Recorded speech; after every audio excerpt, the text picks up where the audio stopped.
Hello everyone, আসসালামু আলাইকুম। আশা করি সবাই ভালো আছেন। তো আলহামদুলিল্লাহ আমি মোটামুটি ভালো আছি। তো আগের মতো আর ভালো নেই, কারণ আমার শখের ভাবলে চুলগুলো কেটে ফেলতে হবে। তো গাইস, চাইছিলাম অনেক বড় চুল বানাতে, চুলগুলো অনেক বড় ঝুলবে, মানে একটা শখ ছিল আর কি। তো সেই শখটা পূরণ করতে দিল না আমার বাড়ির লোকেরা।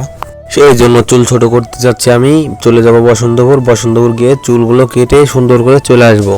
আগের মতো ভদ্র ছেলে হয়ে যাব ফ্যামিলির কাছে। কিন্তু আমার কোনো শখ হইল না। চুলগুলো রাখা অনেক শখ ছিল, কিন্তু রাখতে পারবো না আর কি করার। চুলগুলো কাটতে হবে, যে কেটে ফেলি। তো কথা বলতে বলতে বসন্তপুর বাজারে চলে এলাম। এখন আমি যে দোকান থেকে আর কি কাটিংটা দেবো, সেই দোকানে চলে যাব। সেই দোকানে চলে এলাম, চুলগুলো দেখলাম। চুলগুলো কাটতে মনে ছিল না, পরে ভাই কাইটে ফেলাইলাম আর কি। এটা ফাইনাল লুক। তো চুল কাটা কেমন হয়েছে? আশা করি ভালো হয়েছেই, মোটামুটি আমার কাছে ভালো লাগছে। তো সবাই like, comment, share, follow, subscribe করতে ভুলবেন না। পাশে থাকবেন, দোয়া রাখবেন আমার জন্য। ভালো থাকবেন, আল্লাহ হাফেজ।